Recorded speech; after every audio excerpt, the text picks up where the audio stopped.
at energy security. As the government considers lifting the ban on controversial techniques for extracting UK shale gas, we ask the question, is UK fracking back? And from 2 p.m, it's an On the Money special, The Cost of War, where we examine the broader implications of this East-West economic conflict on you and your family. On the Money with me, Liam Halligan, after the GB News headlines with Rhiannon Jones.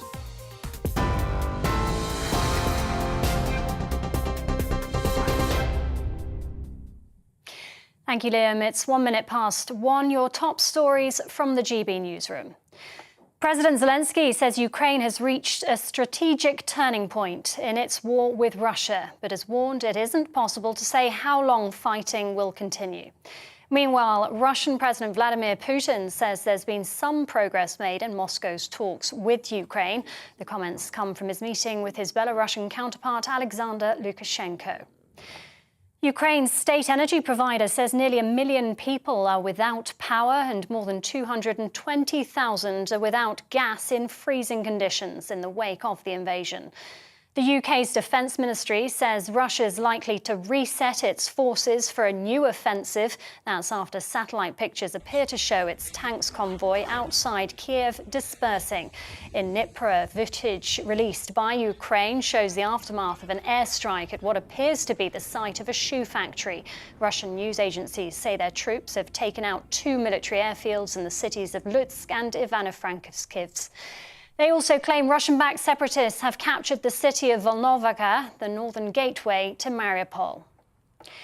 In Kharkiv, people are sheltering in metro stations as the city comes under relentless bombardment. The governor says residential areas have been shelled 89 times in one day. The mayor says 48 schools have been destroyed. Meanwhile, the head of NATO, Jens Stoltenberg, has called for Russia to cease fire to allow civilians to get out of besieged cities. The bare minimum is to establish humanitarian corridors where people can get out and humanitarian aid can get in. Any attack on civilians is violation of international law, is a war crime. Jens Stoltenberg there. The government is going to ask Brits to open their homes to refugees fleeing the conflict. The Levelling Up Secretary Michael Gove will unveil details of a sponsored route on Monday. It'll allow Ukrainians without family ties here to come to the UK. Those offering free accommodation will be vetted to ensure it's safe for the refugees. It follows criticism the UK's been slow to help some of the 2.5 million people who've already fled Ukraine. Foreign Secretary Liz Truss has sanctioned 386 members of the Russian Duma for their support for the Ukrainian breakaway regions of Luhansk and Donetsk. It's after Chelsea owner Roman Abramovich was sanctioned by the government over his links to Russian President Putin. British property developer Nick Candy is still interested in making a bid for the football club and is examining the details of the sanctions. The High Court has ruled that the Met Police breached the rights of the organisers of a vigil for Sarah Everard by not allowing the event to go ahead. Members of Reclaim the Streets cancelled their plans in March last year after being told they'd be fined £10,000 each for breaking coronavirus rules. The policing of a spontaneous vigil that took place instead was widely criticised. And COVID infections have gone up in all 4 nations of the UK. That's according to new figures from the Office for National Statistics. There are record levels of the virus in Scotland, with 1 in 18 people likely to have had it last week. Over 2 million people in England are thought to have had COVID in the same period. In Wales, 1 in 30, and in Northern Ireland, it's 1 in 17. Ministers in Northern Ireland are delivering a long-awaited apology to the victims and survivors of historical institutional sexual abuse. The Commissioner for Victims and Survivors of Institutional Childhood Abuse, Fiona Ryan, called for a minute's silence for victims who died before the apology was delivered. Ministers from each party in the Northern Ireland Executive are due to speak, as are representatives from 6 institutions that ran facilities where the abuse took place. This is GB News. We'll bring you more as it happens. Now let's return to Liam and On the Money.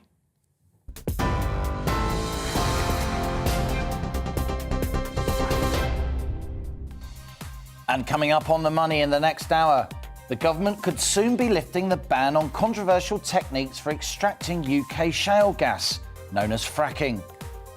Reviled by environmental campaigners, fracking could unlock huge amounts of domestic energy, say its supporters, helping keep UK fuel bills low. Could and should fracking be allowed in Britain? We host a detailed discussion. And what's happening to UK petrol prices as we hurtle towards and beyond £2 a litre? Crikey! We report from across the country. Plus, each day on The Money features an in-depth Money Talks interview. Today we're talking to Craig Phillips. He's the guy who won the original Big Brother episode back in the year 2000. Was it really that long ago? Well, Craig is still a builder, and he'll be here to talk about how to get compensation when you're injured at work. That's later in the show. And as ever, I want your questions, opinions, ideas. Email gbviews@gbnews.uk or tweet @gbnews. I'll read out some of your emails later in the show, so stay with us. This is GB News on TV and DAB plus digital radio. I'm Liam Halligan, and you're on the money.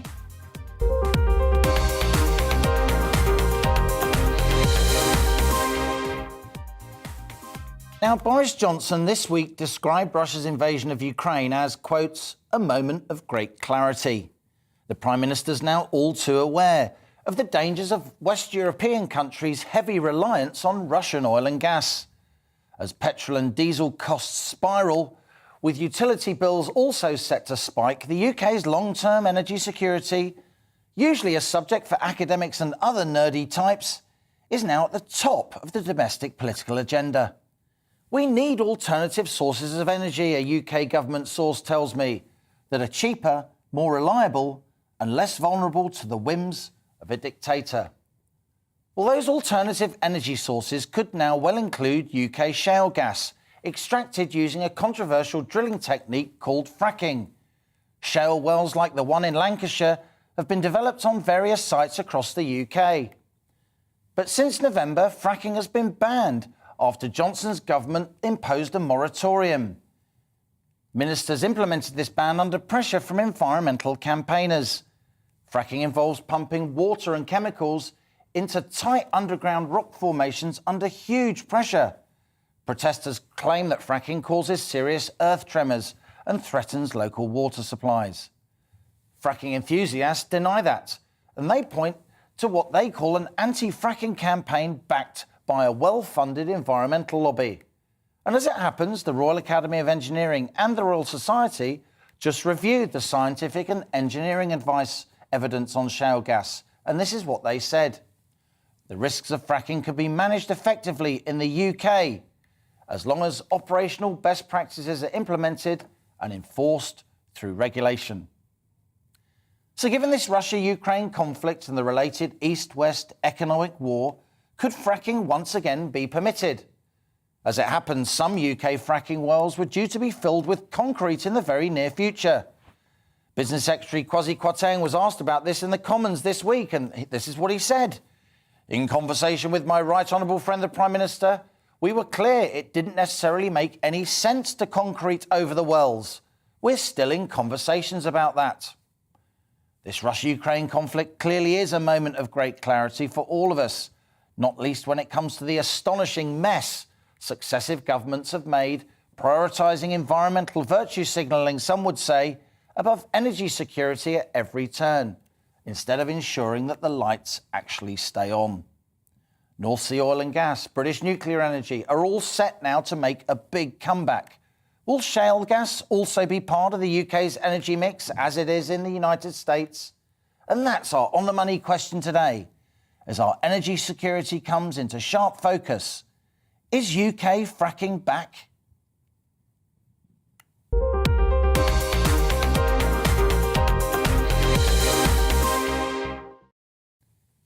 A whole host of guests today for, as ever on the money, grown-up discussions with people who really know their stuff. We got the climate columnist at The Independent, Donica McCarthy, highly respected journalist. We got pro-fracking campaigner Lorraine Allinson in the studio. Charles McAllister, a fracking expert and policy manager at UK onshore oil and gas. Charles, you're welcome. Pleasure, thank you. And regular panellist, friend of the show, here she is, Iona Bain, the founder of the Young Money blog. Iona, great to have you with us. Donica, let's start with you. Thanks for appearing on The Money as ever. Good to see you back. Do you suspect that the UK fracking ban could be lifted? Do you fear that? Well, it's quite extraordinary that this is a conversation we're having in the week that the International Panel on Climate Change announced its report, where the UN General Secretary said we're facing a criminal failure in leadership to not cut our carbon emissions. We're supposed to be cutting them by 45% by 2030 to have any chance of net zero 2050. And they're soaring by 14%. So what we're actually facing, according to UN, is the window for a livable planet, quote unquote, is fast closing. Even the fossil fuel addicted Prime Minister of Australia stated that Australia is becoming a more unlivable country due to climate change. So that's the context we're having this conversation about. It's quite extraordinary to me that we're not talking about how do we make Britain an energy efficient, renewably powered economy using our own sources of renewable energy to power our economy and lead the world. It's not the center of the conversation today. Fracking is a distraction, and it's a dangerous distraction because it actually continues the addiction that we've had on fossil fuels for nearly a century. Donica, just before we move on to Lorraine for a counter view, to what extent, you've done a huge amount of research in this area, to what extent do you think that the Royal Societies I mentioned are correct or misguided in their verdict that fracking could be safe as long as it's properly regulated? Do you agree with that, or do you think that's overstated? There's a number of points with that. The report you quoted from is from 2012. That's when the Royal Academy's report is done. There was a report done by the suspension of fracking wasn't done in response to climate change campaigners. It was done in response to the Oil and Gas Authority research into the earthquakes that were triggered by the Cuadrilla drilling in 2018, 2019. It wasn't the environmentalists. It was actually the regulator said this is dangerous for the UK. But the overriding point here, we're talking about economics. Even if we opened up every single one of the 4,000 sites and drills that they're proposing in the fracking community, we would not bring down UK bills by a single cent because we're a part of the global economy. British gas goes into an international pipe network and it goes to where the price is highest. It will not bring us down by a penny. Investing £33 billion in a new fossil fracking industry that could be invested in our renewables and energy efficiency for our homes. Look, Liam, it would take £5 billion to insulate every roof in Britain over the next 5 years. £1 billion a year. Isn't that the way we should be spending our money instead of wasting it on a fuel that will danger Britain's future? Lorraine Ellenson, we need to insulate our homes, not frack. What are you thinking? Well, I agree we need to insulate our homes, but I certainly think we should be fracking as well. I mean, it's all very well and good saying, oh, wind and solar will save us. They actually don't. They're inefficient. They don't work 24/7. You can shake your head all you like, but they don't work 24/7. And they need backup. And the answer that a lot of the Greens are saying now is build more renewables. Well, the more you build, the more gas you need to back them up, because gas is perfect. It swings in when they drop out. I mean, last July, the wind was in a lull the whole month. It only produced 10% of its capacity. This January, when we most need solar, it only produced 4% of its capacity. They're very unreliable. You can't predict what they're going to do, so you need gas. And what we're doing, instead of developing our own gas, is importing it from places like Qatar, some from Russia, but also from America, which is fracked gas. It's utter lunacy. This is a treasure trove under our feet. And I find that the rich elite Greens snub their nose at the north of England that's sitting on a wealth of gas that needs to be explored and extracted. And you say about the wells having a stay of relief from being cemented up. They're not actually. They've still got to be cemented by the 30th of June. That has to be stopped. We need to be onto this and developing it. It will bring enormous benefits for our country. We're bust as a country, and all they're wanting to do is stick whirligigs and solar panels all over our countryside. We're carrying on. Just ridiculous. Lorraine, we're carrying on this discussion after the break. We'll come back to Donica McCarthy in a moment. Let's turn to Charles McAllister. You're from UK Oil and Gas. I guess you think that fracking should happen and perhaps the political wind is shifting. I would say we're definitely seeing a shift in the wind. I think, look, our arguments haven't changed in 10 years. It's the conditions that have changed to make the argument more applicable to today's world. I think to go through some of those arguments on the climate change side, the shortfall between supply and demand out to 2050, that's essentially our role, is about 1 trillion cubic meters of natural gas. So at today, or at this week's prices, it hit about 540. How about the dangers? I mean, Donica McCarthy's a reasonable guy. He does a lot of research. Aren't there dangers? Well, let's look at the seismicity issue first of all. And I want to get this tremors. Absolutely right, yeah. The micro tremors that led to the moratorium. So the moratorium was based on a report done on the PNR1Z well. The largest event in that well was a 1.5 ml, which is the equivalent of dropping a honeydew melon on the ground. Even if we look at the larger event, the 2.9, on which the moratorium was not based because the report into that only came out 11 months after, so it was science after policy, really. Even if we look at that one, the surface vibration from that event is half what is permitted at construction sites. So, I mean, I see it as textbook naked hypocrisy in regulation by the government. Iona, you're not a policy, well, you're a policy specialist, you're not an energy specialist with all respect, but I know you take an active interest in these things and you knew we were going to discuss this today. You've heard divergent views. What's your take as a sort of voter, concerned citizen who wants to keep the lights on? Well, I think it's really interesting hearing about what the reasons were for imposing this moratorium. I think it wasn't just because of this research. I think, based on my understanding, it was also due to politics. At that time, if there was resistance in those local constituencies where fracking was taking place, then it was going to be a political But maybe they'd been scared, spooked a little bit by the environmental lobby. There are reports now that possibly some pockets of that lobby were maybe funded by bad actors. You know, Russian interference in the UK is not unheard of. Those reports haven't been proven yet. Even if that didn't play a role, they'd deny that, of course. Of course, and of course there will be people who will have those concerns, you know, regardless of that. But even putting that to one side, I think, you know, the question now is, are those environmental concerns going to be superseded, in a sense, by our concerns about the situation in Ukraine at the moment and the fact that we are where we are? We do import a huge amount of gas. Maybe that gas is still needed as part of our transition to the new renewable economy. I think none of us would deny that that is the future. It's about how quickly we can get there and whether we can do that without gas. And suddenly energy security, you know, it's the sort of thing you talk about in senior common rooms or when defence chiefs get together. Suddenly it's mainstream politics, isn't it? Absolutely, and I think it is also incredibly important for the fabric of our democracy and our society, and to ensure that, you know, we do have that kind of stability at home. It's really been put back into the spotlight again. It certainly has. We'll carry on this discussion after the break with my guest. This is On the Money with me, Liam Halligan. Is UK fracking back? That's what we're asking. You're on the money.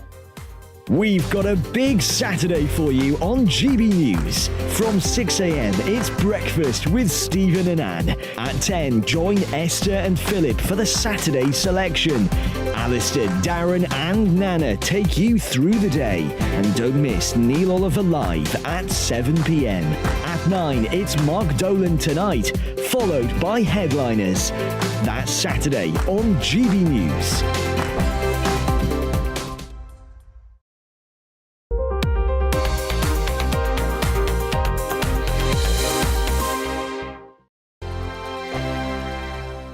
GB News is the UK's home of discussion and debate from all perspectives. To stay up to date on the latest stories, make sure that you subscribe to the GB News channel right here on YouTube. You can watch us live 24/7 across the whole world. You can also check out exclusive content and catch up on previous episodes of your favourite shows. Every day, we ask the questions that you'd ask, so why not add your voice to the conversation in the comments section? Don't forget to subscribe. We are GB News, Britain's news channel.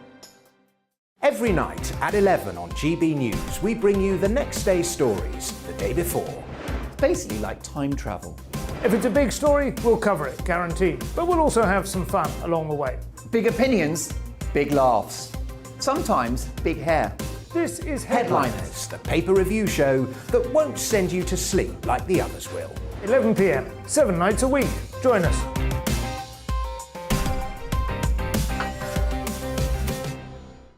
Hello there, I'm Eamon Holmes. And I'm Isabel Webster. And we hope you can join us for Breakfast with Eamon and Isabel. You make me laugh out loud, belly laugh. Is that important first thing in the morning? Yeah, absolutely. And there's me trying to be deadly serious. News is a serious business. Yeah, I have to rein you in sometimes. Well, it doesn't stop us laughing at it. It doesn't stop us having an opinion on what's going on. Yeah. And it certainly will not stop us reflecting what you think. Weekdays from 6 to 9:30 on GB News. I'm Dan Wootton. Join me Monday to Thursday from 9 to 11 for the feistiest and most fun news debate on TV, where free speech reigns. I'll bring you a sharp take on the day's biggest stories, bombshell newsmaker interviews, and A-list guests. And I guarantee you, no spin, no bias, no censorship, and no reason to go to bed. That's Dan Wootton Tonight, Monday to Thursdays from 9 on GB News.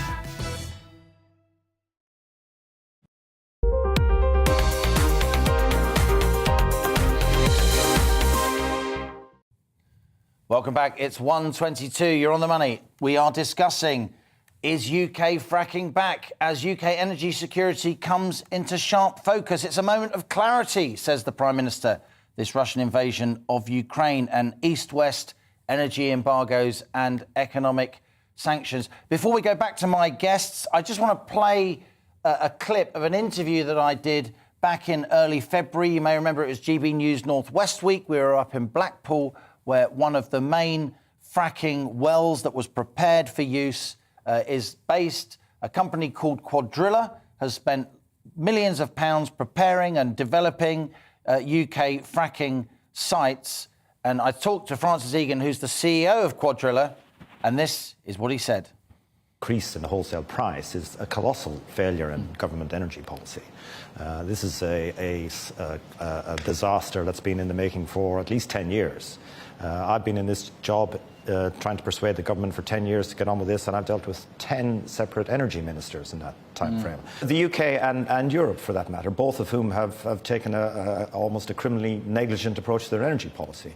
For example, today, the wholesale gas price in the United States is 6 times lower, 6 times lower than it is in the UK. And they are fracking. And they are fracking, and they are, because they're effectively self-sufficient in gas. So there is this kind of narrative that there's nothing we can do about this. This is international gas prices. We're at the mercy of the market. That's not the case. If that was the case, the wholesale gas price in the US would be the same, pretty much, bar transportation costs, than the wholesale price here. So, Donica McCarthy, let's come to you. That was Francis Egan. You know who he is. He's the CEO of Cuadrilla. He was speaking to me there in early February when this Ukraine-Russia conflict hadn't happened, when global markets for energy were elevated, but they certainly weren't spiralling out of control as they currently are. And even then, US wholesale gas prices were much, much lower than they are here in the UK, according to Francis Egan, because in the US, they're fracking. Yeah, well, the US, the gas network in the US is separate from the gas network that we are in the European Asian market. And that's why if you actually do frack in the UK, it's not environmentalists saying this, it's the Warwick Business School, a very respected organisation, say very clearly in 2021 that if we go down the fracking route, it will not reduce bills or the cost of cost of gas by 1 penny, because it's on it's on the European Asian market that it'll be released. So why would we risk the risks of fracking and waste the money invested on it when we should be investing in storage, renewables and insulation? The real story that's the failure of the last 10 years is not that we didn't frack, is that we refused to insulate our homes. The Tory government, under various ministers, slashed the insulation programme, which has left around 5 to 6 million people facing the winter next year if they don't hurry up and start insulating, and huge bills. So why continue the addiction when we can wean ourselves off it and have sensible policy of energy efficiency, renewables and storage? The lady isn't correct about the winds and solar being unreliable. Last year, 40% of our energy came from renewables, 40%. And what you do to keep it stable is you invest in storage. So renewables plus storage plus energy efficiency is the sensible policy for the UK. It eliminates our addiction to the national oil market and lowers bills for homeowners. OK, Donica, let's let Lorraine Allinson, pro-fracking campaigner, come back on that. But just before you do, Lorraine, I think it's worth drawing attention to a tweet earlier this week from the Business and Energy Secretary, Kwasi Kwarteng. We're talking about whether or not the political wind is shifting, to use an ironic phrase, if you like, given the focus on energy security. And Kwasi Kwarteng tweeted, and I quote, "The wholesale price of gas has quadrupled in the UK and Europe. Additional UK production won't materially affect the wholesale market price. This includes fracking. UK producers won't sell shale gas to UK consumers below the market price. They are not charities." Basically, the Energy Secretary seems to support Donica McCarthy's argument, Lorraine. Well, Donica has got a flaw in his argument straight away, because he said that renewables produce 40% of our energy. They may have produced 40% of our electricity, but electricity is only 20% of the energy we use.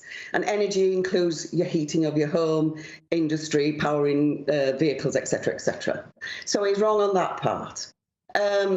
And he seems to think that renewables will lessen our bills. If you look at California, Southern Australia, Germany, everywhere that's gone hell for leather into renewables, they've got the most expensive electricity in the world. So we're heading down that same route. And, you know, you've got I'll just give you a few figures. The Sonica solar farm is going to be 2,800 acres to supply only 100,000 homes. Now, the Hinkley Point C nuclear plant is only 400 acres and will supply 6 million homes. Now, do you see the problem? They're wanting to cover our countryside in solar, which is inefficient. And one of the other problems is, if you were going to use solar to match Hinkley Point, the amount of electricity it could produce, you'd need to cover 168,000 acres with solar. And it would cost 36 billion. You know, this is just a nonsense when they say that. Lorraine, 1 second. Donica, just come back quickly, because I want to come to Charles as well. Donica, your response? Yeah. Thank you. Just one quick point. Just a matter of fact. Per megawatt of electricity this winter, it's £200 for natural gas produced electricity, £200. For wind and solar, it's £50. 4 times cheaper. So I just want to put that fact into the debate. This winter, that's the price on the market. OK, Donica, thank you for that. Let's bring Charles McAllister back in of UK onshore oil and gas. We're all going to have to come back and debate this again, aren't we? Yeah, happy to. I think one of the key points I really want to make is the impact on price is going to be a function of how quickly can we do this. And I do tend to hear, oh, the industry can't do it quickly enough. I think that's a mute argument against shale. All that's saying is infrastructure takes time to build. Same with, wind, solar, whatever. But isn't there a danger? We're all scared, right? A lot of people are alarmed at our energy security. Yeah, people like you and me follow this stuff all the time. But if you're sitting at home and your gas bill's going nuts, you're worried about energy security. Isn't there a danger that we make rash decisions because we're alarmed? That's what Donica McCarthy's saying. I think the business as usual approach from the government, this fingers crossed approach to gas supply, where we effectively send a high price out to attract LNG tankers. There are 43 countries. That's liquid natural gas. Yes, gas that you ship. Yeah, and that we're shipping gas, aren't we, from America? Yeah, so in huge amounts. We're going to ship, we think, to replace this Russian energy that's being embargoed. We're going to ship gas from Qatar, from the Middle East. Look at the top 10 gas producers in the world. It's a pretty grim list. I don't think we should be into this sort of Russia, Iran, Turkmenistan, etc. I think, in my view, we shouldn't be forcing ourselves into this undesirable set menu. We need to be going a la carte and producing from our... You've said that before. No, this is the first time. You heard it here first. We need to go a la carte from our own UK oil and gas resources, onshore and offshore, because the potential, really important point, the government keep on saying, we need North Sea gas for our energy security. At a 10% recovery rate onshore, the potential reserve is 17 times greater than it is offshore. Let me just come back briefly to Donica. Donica, very briefly, if you wouldn't mind. Look, the EU has now reclassified gas, hasn't it, as a green source of energy. That's the reality. Do you agree with that? Fossil fuel. How can a fossil fuel be a green source of energy? Interestingly, the response of the European Union to the threat from Putin has been to reaffirm what I have called for: energy efficiency, renewables, and storage. That is the magic trio that will get us out of this.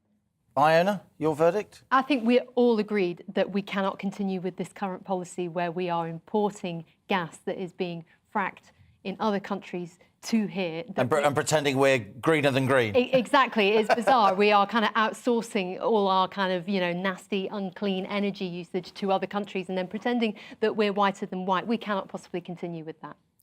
Well, thanks for a fabulous discussion there. Donica McCarthy, environmental journalist, Lorraine Allinson, pro-fracking campaigner. We had Charles McAllister of UK Oil and Gas, and Iona Bain is going to stay with us. You're on the money with me, Liam Halligan. Coming up, it's Money Talks. But first, it's the GB News headlines with Rhiannon Jones.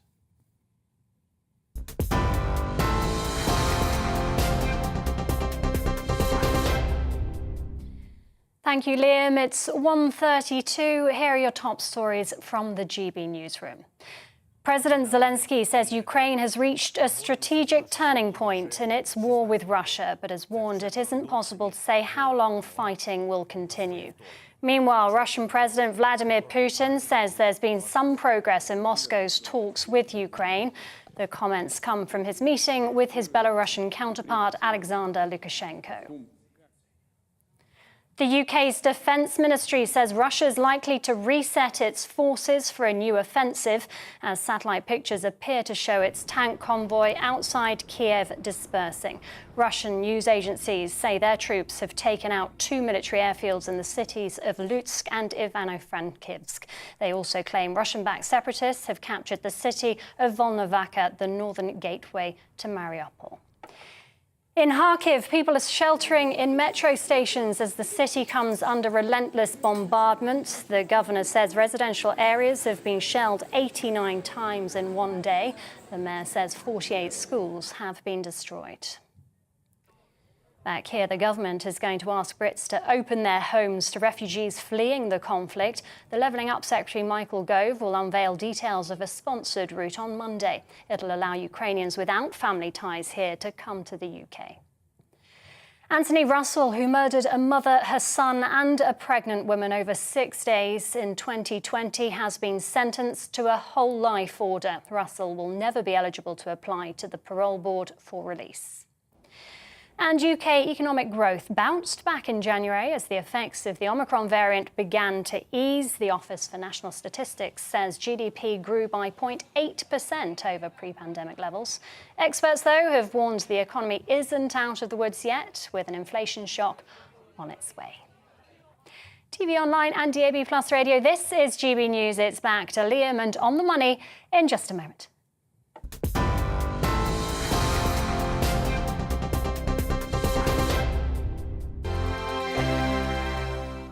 GB News is the UK's home of discussion and debate from all perspectives. To stay up to date on the latest stories, make sure that you subscribe to the GB News channel right here on YouTube. You can watch us live 24/7 across the whole world. You can also check out exclusive content and catch up on previous episodes of your favourite shows. Every day, we ask the questions that you'd ask, so why not add your voice to the conversation in the comments section? Don't forget to subscribe. We are GB News, Britain's news channel. Every night at 11 on GB News, we bring you the next day's stories the day before. It's basically like time travel. If it's a big story, we'll cover it, guaranteed. But we'll also have some fun along the way. Big opinions, big laughs. Sometimes big hair. This is Headliners, the paper review show that won't send you to sleep like the others will. 11 p.m, 7 nights a week. Join us.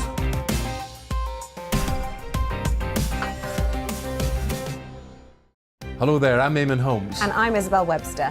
And we hope you can join us for Breakfast with Eamon and Isabel. You make me laugh out loud, belly laugh. Is that important first thing in the morning? Yeah, absolutely. And there's me trying to be deadly serious. News is a serious business. Yeah, I have to rein you in sometimes. Well, it doesn't stop us laughing at it. It doesn't stop us having an opinion on what's going on. Yeah. And it certainly will not stop us reflecting what you think. Weekdays from 6 to 9:30 on GB News. I'm Dan Wootton. Join me Monday to Thursday from 9 to 11 for the feistiest and most fun news debate on TV, where free speech reigns. I'll bring you a sharp take on the day's biggest stories, bombshell newsmaker interviews, and A-list guests. And I guarantee you, no spin, no bias, no censorship, and no reason to go to bed. That's Dan Wootton Tonight, Monday to Thursdays from 9 on GB News.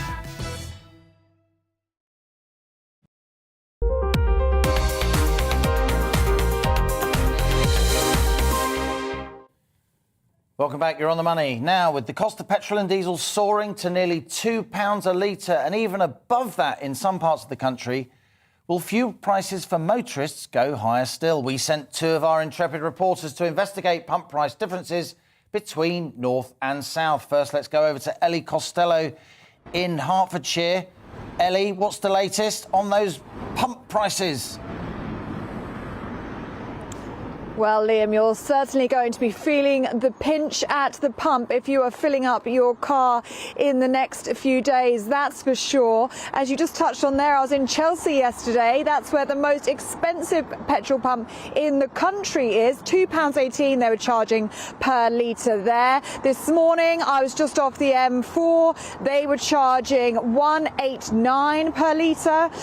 And here, now, I'm at an independent petrol station where the prices are a little bit lower. As you can see, £1.69 per litre for petrol, £1.79 per litre for diesel. So it is a little bit less here. But Liam, what is interesting is the guy that runs this petrol station here, it's obviously fueled by Shell, but this is an independent business. He's had to hike up his prices, but he's still making a massive loss. That £1.79 for diesel, it really should be, he said, £1.89. And in the next few days, he might need to really be ramping up his prices because at the moment he is making a massive loss. So definitely in the south these prices are really, really high, and people are certainly going to feel the pinch when they fill up their car in the next few days and weeks. Anna Riley is in Hull. Anna, 169.9 for petrol, 179.9 for diesel. What are your scores on the doors? Good afternoon, Liam. Yes, well, here at the petrol station I'm at, it's 161 for unleaded and 169 for diesel. But the prices have actually crept up dramatically overnight. I came here yesterday to speak to some motorists, and it's actually 4p more now for unleaded and 6p more for diesel, and that's literally overnight that these prices have been pushed up. And speaking to motorists, they were understandably very frustrated about these rising costs. We're already feeling the pinch, aren't we, with the rising costs of living. Our energy bills are going up next month, food bills are already on the rise, and fuel is yet another thing now that people have to account for. I spoke to a couple of taxi drivers on the forecourt as well, and they said it's really impacting their business. They're going to have to put up fares, and customers are getting understandably frustrated, but they're just saying they need to pass these costs on. So hopefully they won't keep rising, because it's difficult for businesses now, as well as your everyday motorists that are trying to commute and get around. Thank you, Anna Riley in Hull. I hope you got your bike handy there. You won't be wanting to fill up with those prices. So 179.9 for a litre of diesel in Hertfordshire, says Ellie Costello. I've just done a little sum. If you've got a 55-litre saloon car, that's pretty standard to fill up. £98.45. It's the 100 quid fill up. It's with us now. Thanks to our regional reporters, Ellie Costello and Anna Riley. Now, whenever energy prices rise and there's a cost of living squeeze, the elderly disproportionately suffer, with pensioner poverty still a big problem in the UK. Dennis Reed runs Silver Voices, an organisation for the over 60s who want a platform to campaign for change. Silver Voices already has over 5,000 members. It works with major campaigning charities like Age UK and Independent Age. Dennis has recently been pushing for a £500 increase in the annual basic state pension as the cost of living squeeze gets tighter. Dennis, great to have you with us here on The Money. You are most welcome. What makes you a campaigner? Why are you the way you are? By the way I am, because when I see injustice, I want to solve that problem. That's what makes me a campaigner. I've been a campaigner all my life, and I continue to do so on behalf of our age group. And the section you just showed on the fuel prices just shows how the cost of living crisis is turning into a disaster, particularly for older people. And it's not going to go away as far as we can see with the war in Europe as it is. And I'm afraid that old people feel that they've been abandoned by the government to this cost of living disaster. The Chancellor suspended the triple lock last autumn. We're going to get a 3.1% increase in the state pension in April, when prices are going to be over 8%. So that is a real cut in our living standards, and people are desperate. They really are desperate, those who rely only on the state pension. Dennis, let me put this to you. I'm totally with you. There is quite serious pensioner poverty in the UK, not least as energy prices spiral. We've had many GB News viewers here. We get many emails. We've had many of them on this show who are absolutely choosing between heating and heating. But guess what? A lot of the younger generation think, oh, those pensioners, they're all sitting on houses that they bought for tuppence halfpenny when they were our age, and we can't buy a house. You've got the national insurance rise coming, haven't you, for all of us in April in Rishi Sunak's. We know that comes in on April the 1st in the new tax year, but it's not for all of us quite, because pensioners don't pay national insurance. So don't you think to some extent a big story of our lives is intergenerational inequalities, with your generation, with all respect, on balance, doing much better than the younger generation? I think that's a big misunderstanding, and people see adverts for cruises and so on and assume that everybody that's got silver hair is going on a cruise every year, and that is just not the case. It's all very well to have a house, and you might have a largest house, but if you can't heat it and you can't afford to eat, then it's no good having a big house like that, is it? And that's part of the problem. The state pension, if you're on the old state pension, which most people are, it's £140 a week. Now, even if you have a small, say, widow's pension or a small occupational pension, that's only going to get you one tank full of petrol virtually. So to try and survive on that, even if you do own your own house, is a real problem. Dennis, you're old enough to remember the 70s, with all respect. I can say that because you and me both, I was knocking around in the 70s as well. I remember high inflation, albeit I was a little bit younger than you. Is this starting to feel like the 70s now? You just talked there about 7 or 8% inflation. I would say real inflation, the inflation that our viewers live and breathe, is already deep into double digits, with more to come. How bad could this cost of living squeeze get? Not just for pensioners, but for all of us. Indeed, it could. And I certainly do remember the 70s. And I think a difference with the 70s now is that we're not getting the same wage rises as people were getting in the 70s. If you remember, the unions were extremely strong in those days.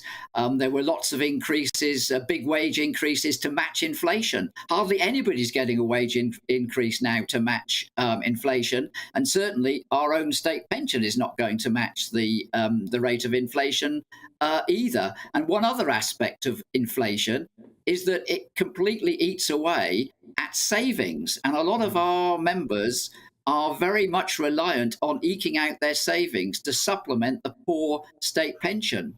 The value of that is going down before our eyes, and that's another issue. It's a perfect storm in some ways.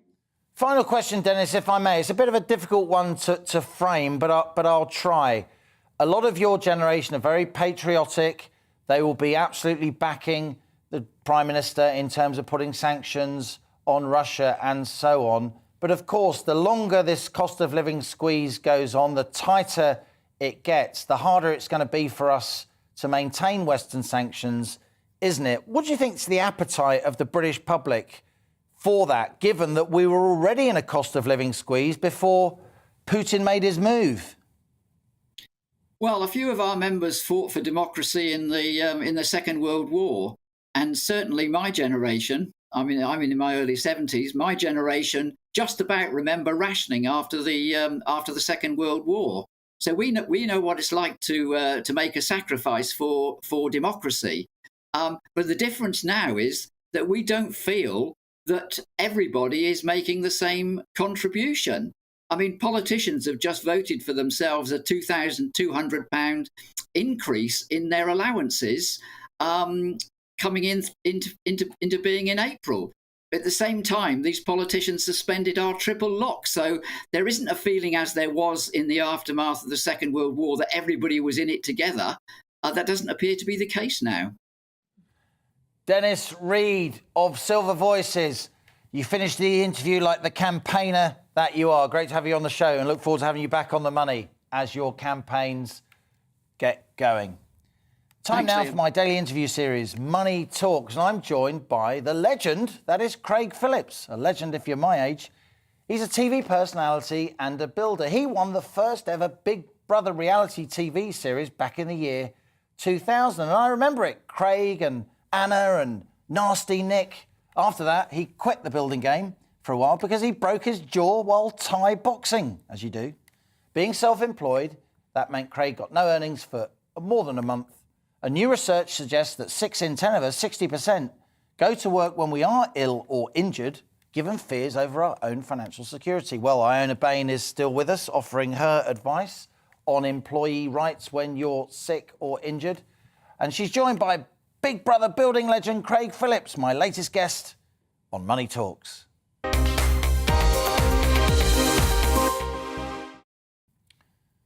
Craig Phillips, the legend, the Big Brother hero that you are. I've got to ask you first, did you enjoy Big Brother? I enjoyed it, yeah. It was a strange experience, and I learnt a lot from it, but it was very hard as well. I did find it difficult, but I enjoyed it most of all. Well, I have to say, I was personally delighted when you won. I thought you played your cards. Really well. So, Craig, talk to us. You always said when you won Big Brother, even though at one point you were one of the best-known faces in Britain, and you're still a very well-known chap and a much-loved personality, if I may say so. But you are still, thank you, in the building game. It's a trade close to my heart. I'm from a long line of Irish builders myself. Talk to me about financial security. Talk to me about what happens when you are self-employed, you get injured, you are sick, and you're worried about whether or not you should go to work. Yes, that's right. I've been in the building industry for about 32 years now. 10 years before the Big Brother, when I employed 30-odd staff. And then since the last 20 years after Big Brother, 21 years now, it's been more in the media, but we're still doing building work of my own on my own properties, and we're building sets and filming things like that. Now, on some of the occasions, I've hurt myself on site. I've had to have some time off work. Many of my staff who have been self-employed, who have been working for themselves and subcontracting to me, have hurt themselves on site.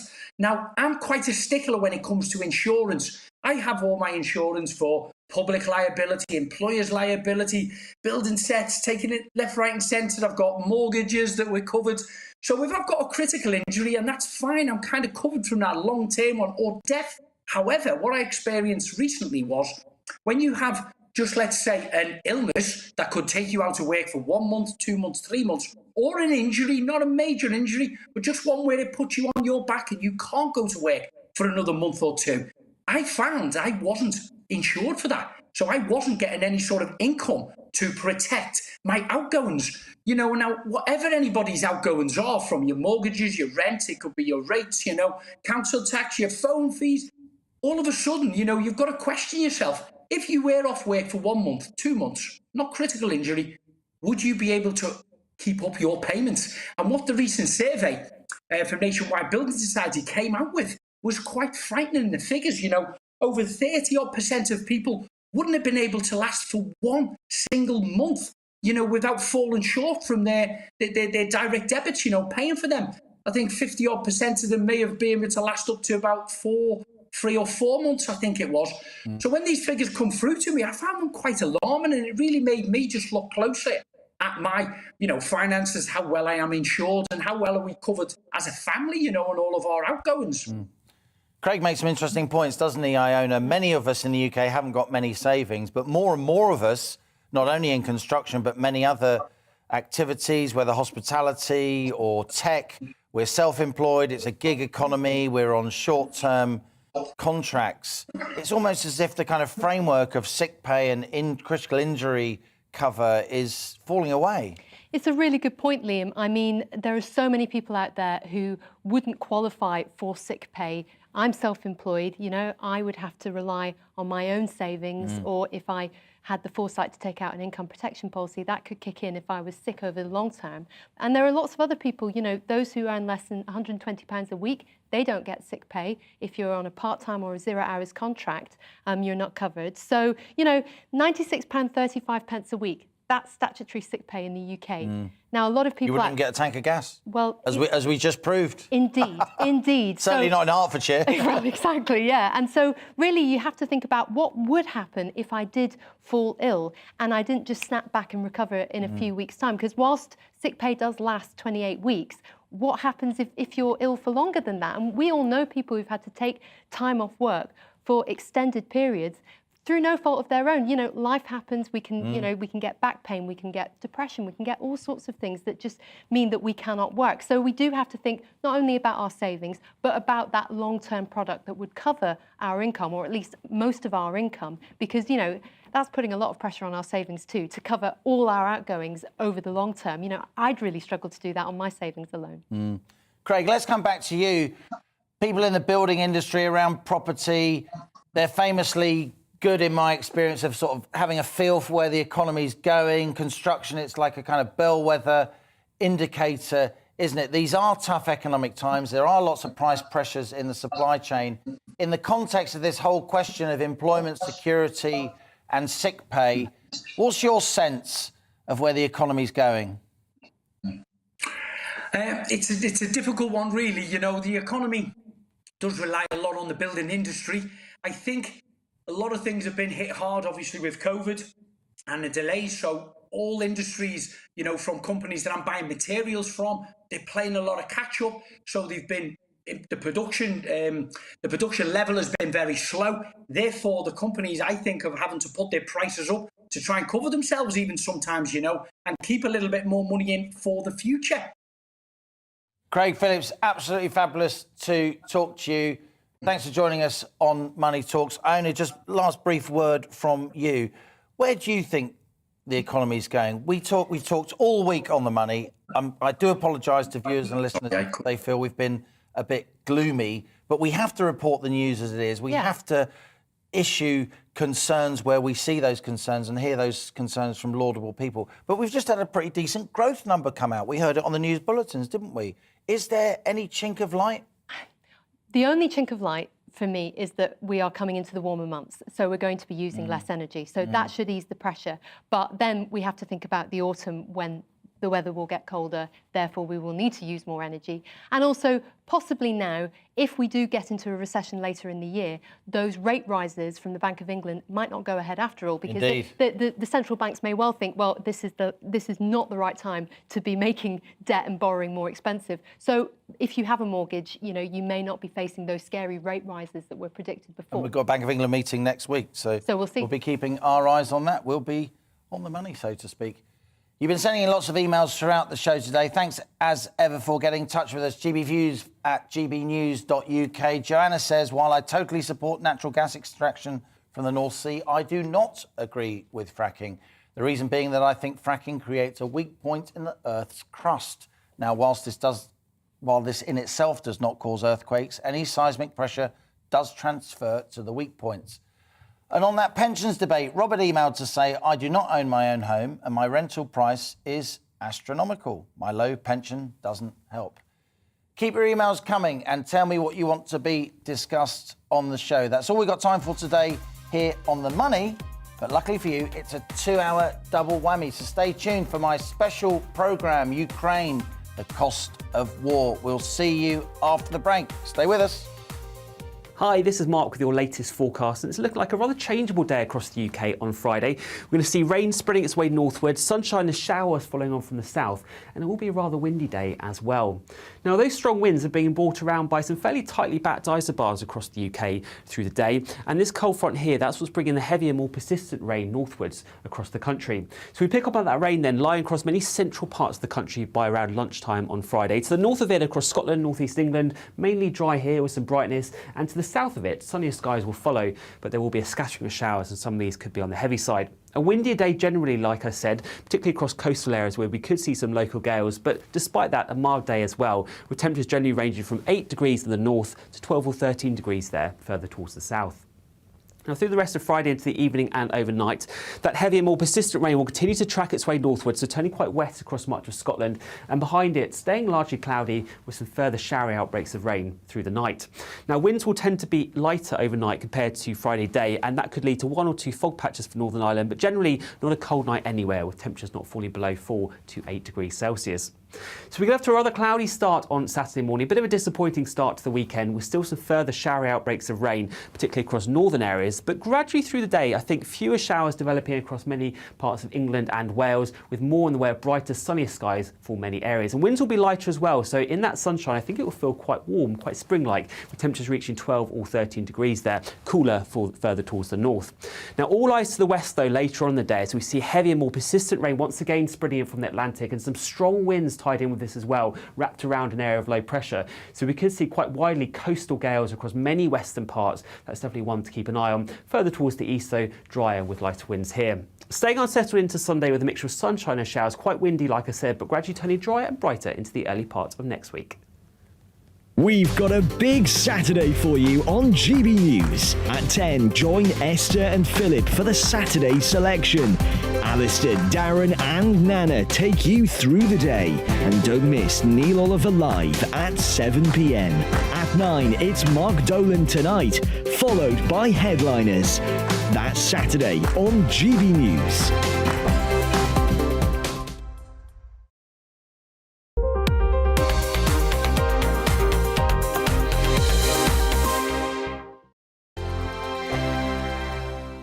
GB News is the UK's home of discussion and debate from all perspectives. To stay up to date on the latest stories, make sure that you subscribe to the GB News channel right here on YouTube. You can watch us live 24/7 across the whole world. You can also check out exclusive content and catch up on previous episodes of your favourite shows.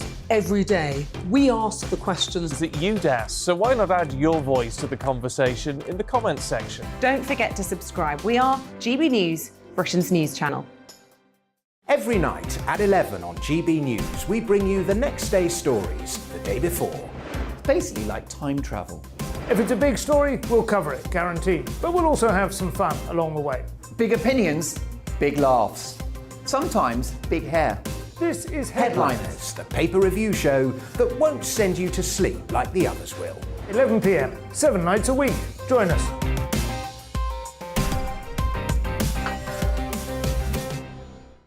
Hello there, I'm Eamon Holmes. And I'm Isabel Webster. And we hope you can join us for Breakfast with Eamon and Isabel. You make me laugh out loud, belly laugh. Is that important first thing in the morning? Yeah, absolutely. And there's me trying to be deadly serious. News is a serious business. Yeah, I have to rein you in sometimes. Well, it doesn't stop us laughing at it. It doesn't stop us having an opinion on what's going on. Yeah. And it certainly will not stop us reflecting what you think. Weekdays from 6 to 9:30 on GB News. I'm Dan Wootton. Join me Monday to Thursday from 9 to 11 for the feistiest and most fun news debate on TV, where free speech reigns. I'll bring you a sharp take on the day's biggest stories, bombshell newsmaker interviews, and A-list guests. And I guarantee you, no spin, no bias, no censorship, and no reason to go to bed. That's Dan Wootton Tonight, Monday to Thursdays from 9 on GB News.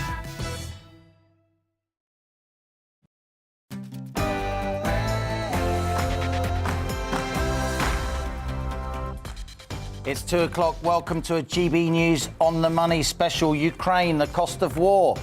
The headlines are dominated by the fallout from Vladimir Putin's invasion of Ukraine, a tragedy unfolding before our eyes. This Russia-Ukraine military conflict is inflicting a terrible human cost. But what of the related economic conflict between Russia and the West? The US and Western Europe are now blocking some Russian energy exports. The Kremlin, in retaliation, is banning exports of fertiliser, food and other necessities. The cost of living here in the UK, already rising before this conflict, has begun to skyrocket since Putin invaded almost 3 weeks ago. How much worse could it get? What's the impact on you and your family? The energy supply. How does Europe keep the lights on without exports from the world's biggest energy supplier?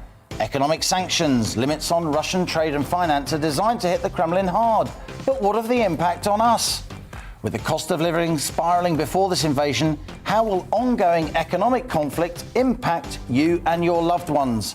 We're not facing military war here in Britain, but our ability to withstand this assault on our living standards as economic conflict rages will determine how long Western sanctions remain. Over the next hour here on GB News, we'll be joined by energy and economic experts, Russians and Westerners, campaigners and GB News viewers too. And as ever, as with any episode of On the Money, I want to hear from you. Email gbviews@gbnews.uk or tweet @gbnews. I'll read out some of your messages later in the show, so stay with us here on GB News, TV and DAB plus digital radio for this On the Money Cost of War special. After the GB News headlines with Rhiannon Jones.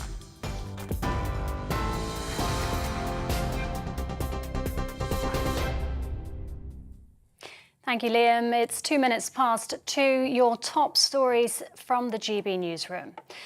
President Zelensky says Ukraine has reached a strategic turning point in its war with Russia, but has warned it isn't possible to say how long fighting will continue.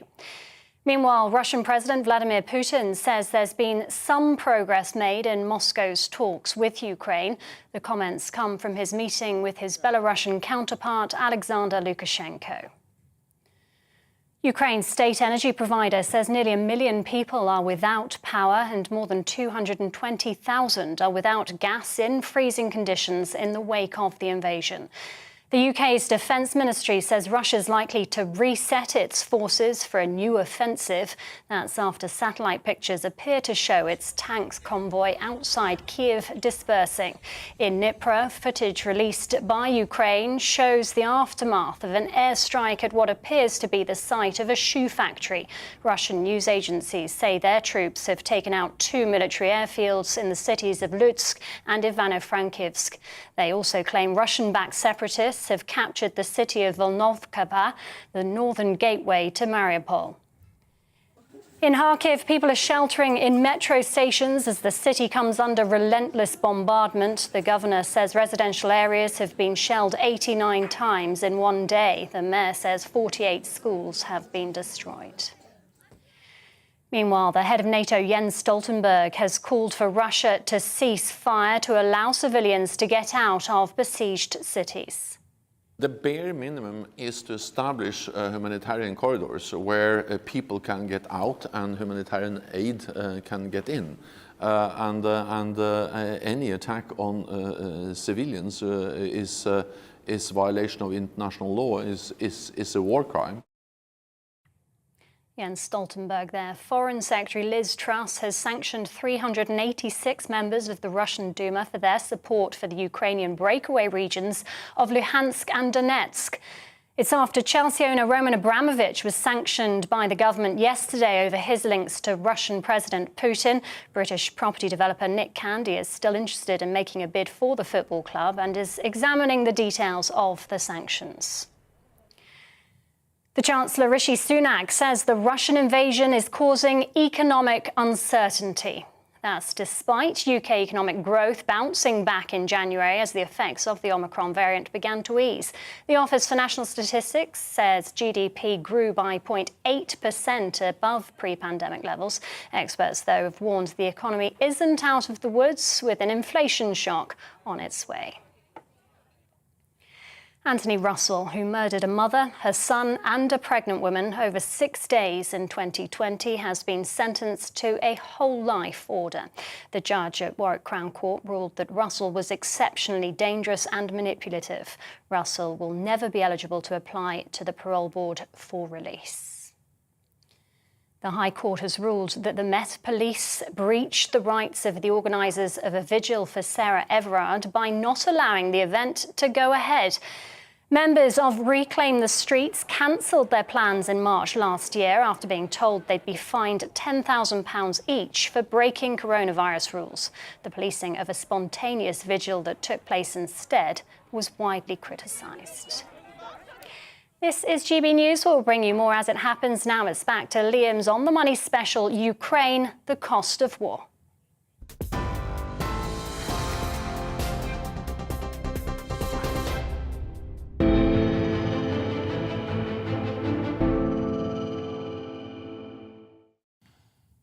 Now, almost 3 weeks ago, Vladimir Putin ordered Russian troops to invade Ukraine, and the military conflict between the two countries has since got really nasty.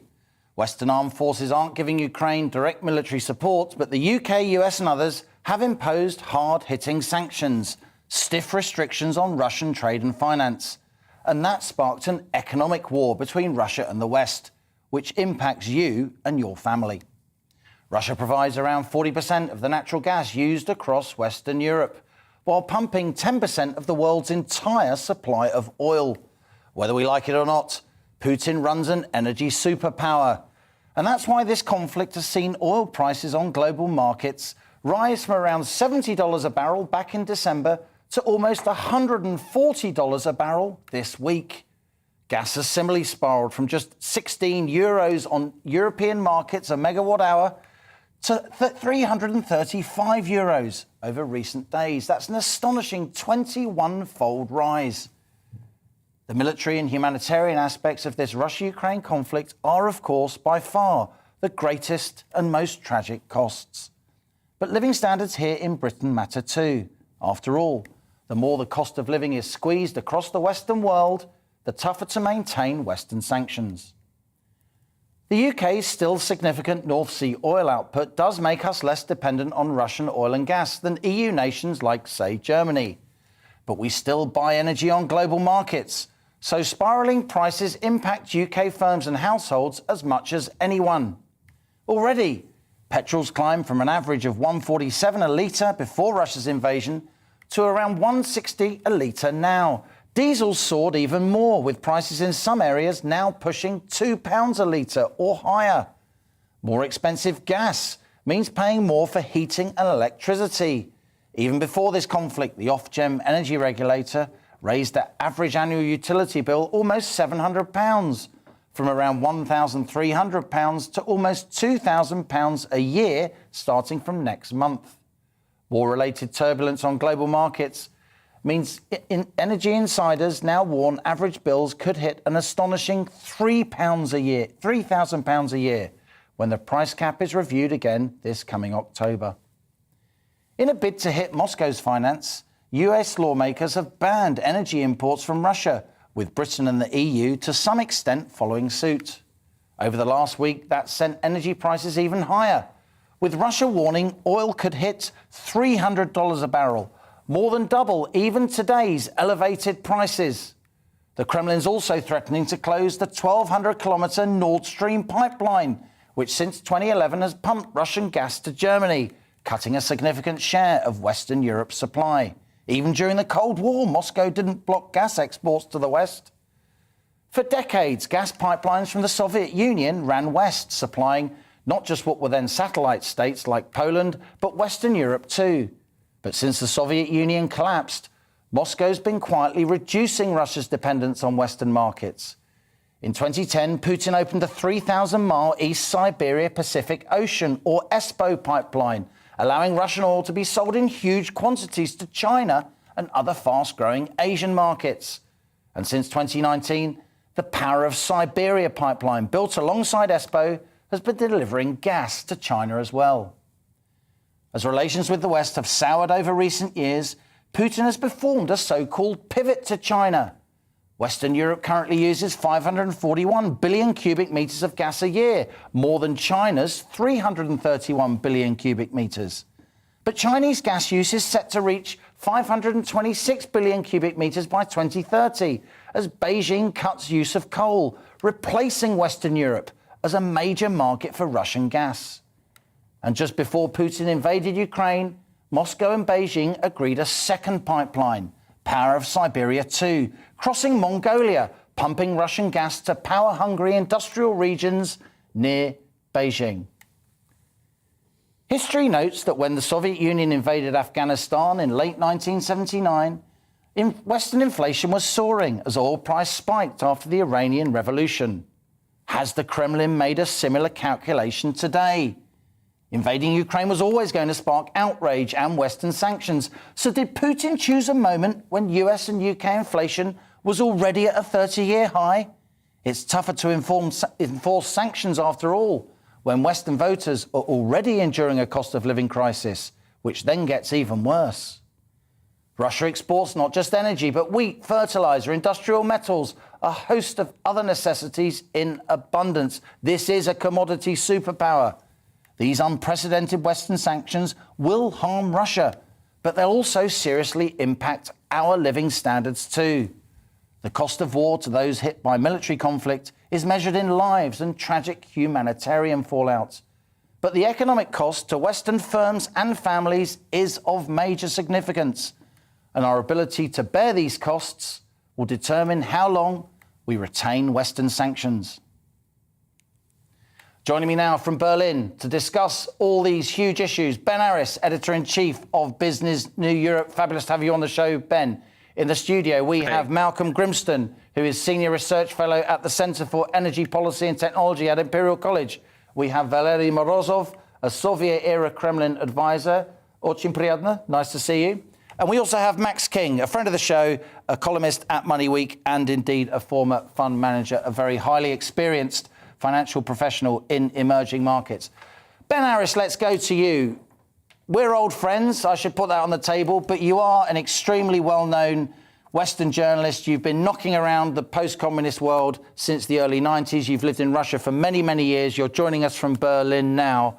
What do you make of these energy sanctions? How historically important is it that America is blocking Russian energy exports, the UK and EU also talking about blocking Russian energy exports?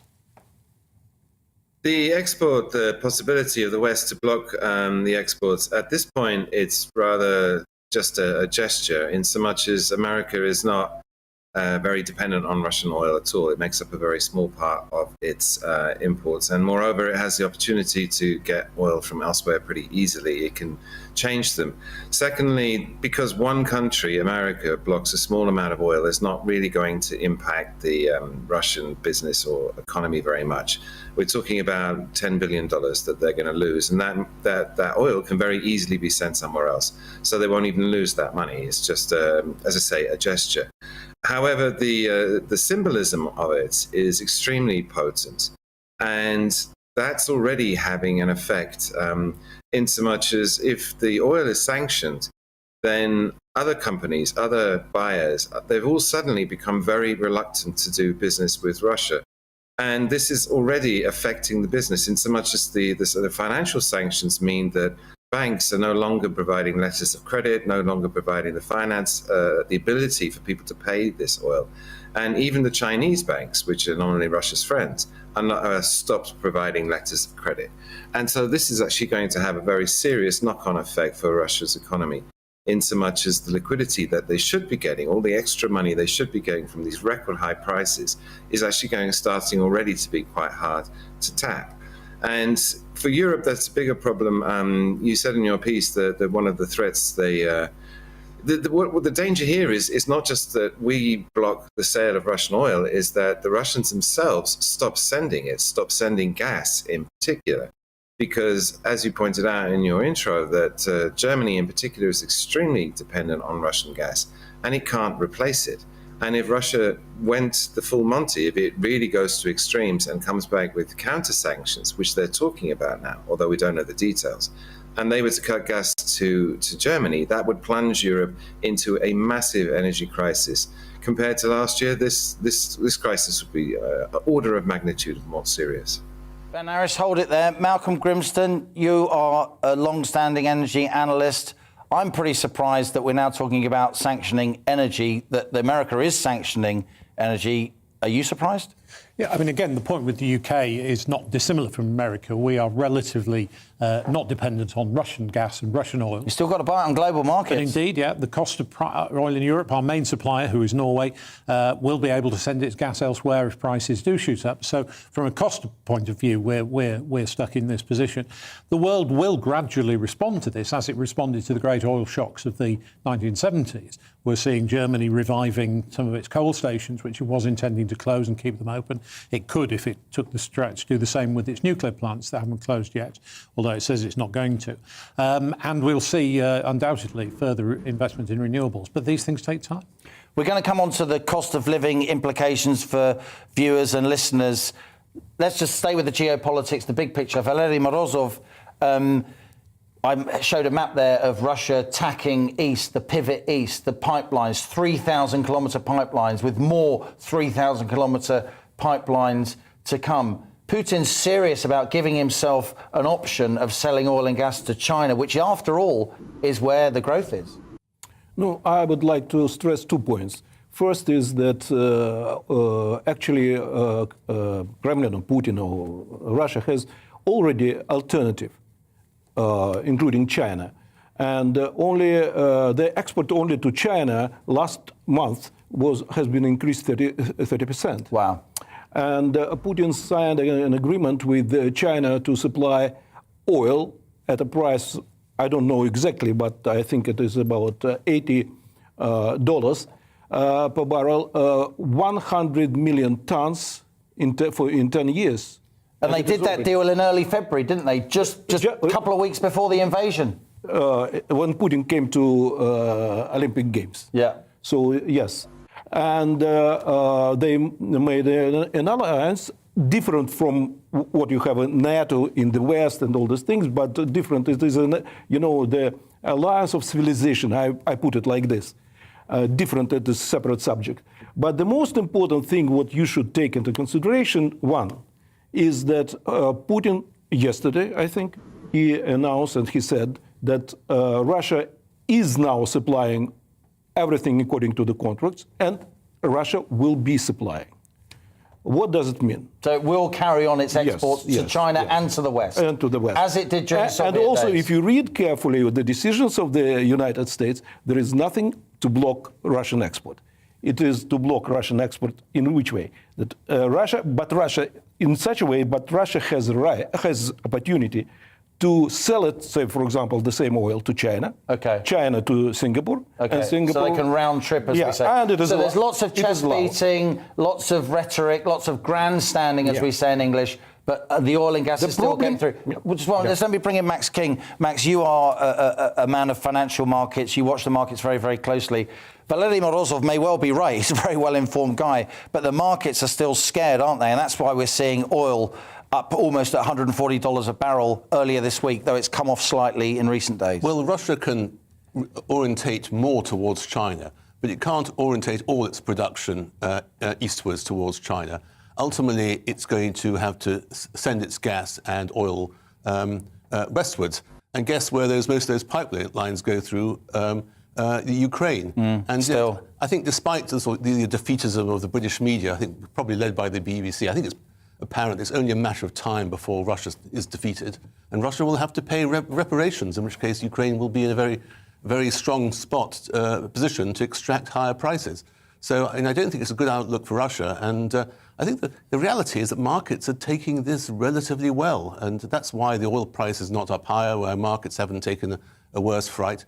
Markets, I think, see a Russian defeat, and it's despite what the BBC tells you,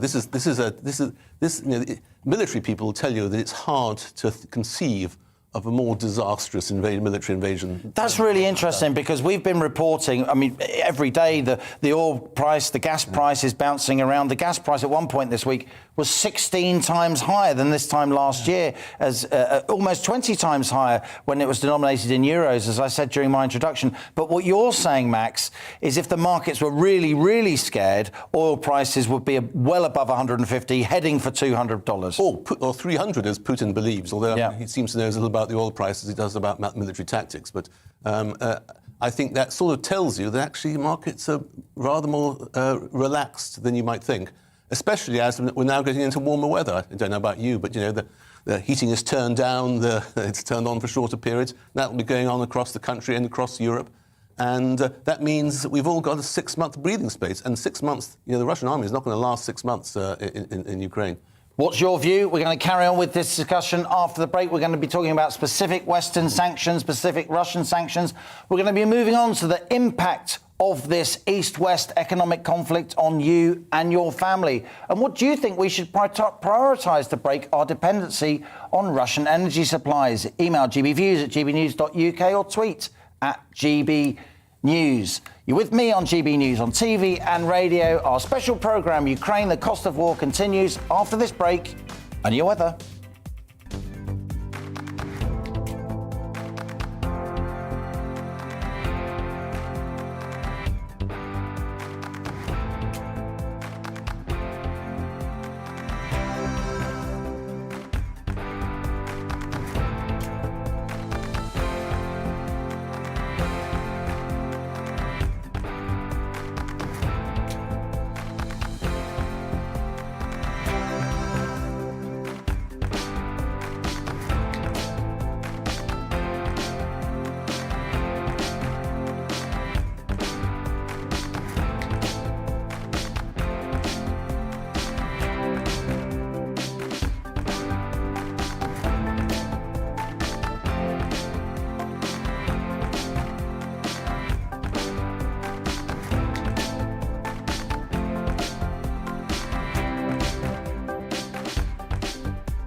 GB News is the UK's home of discussion and debate from all perspectives. To stay up to date on the latest stories, make sure that you subscribe to the GB News channel right here on YouTube. You can watch us live 24/7 across the whole world. You can also check out exclusive content and catch up on previous episodes of your favourite shows.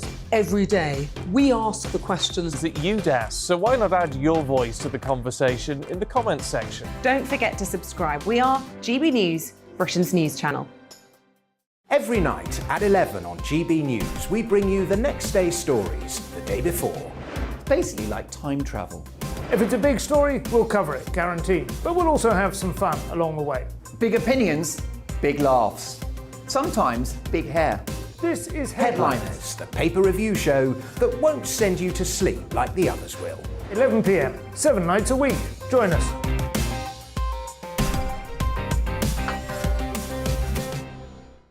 Hello there, I'm Eamon Holmes. And I'm Isabel Webster. And we hope you can join us for Breakfast with Eamon and Isabel. You make me laugh out loud, belly laugh. Is that important first thing in the morning? Yeah, absolutely. And there's me trying to be deadly serious. News is a serious business. Yeah, I have to rein you in sometimes. Well, it doesn't stop us laughing at it. It doesn't stop us having an opinion on what's going on. Yeah. And it certainly will not stop us reflecting what you think. Weekdays from 6 to 9:30 on GB News. I'm Dan Wootton. Join me Monday to Thursday from 9 to 11 for the feistiest and most fun news debate on TV, where free speech reigns. I'll bring you a sharp take on the day's biggest stories, bombshell newsmaker interviews, and A-list guests. And I guarantee you, no spin, no bias, no censorship, and no reason to go to bed. That's Dan Wootton Tonight, Monday to Thursdays from 9 on GB News.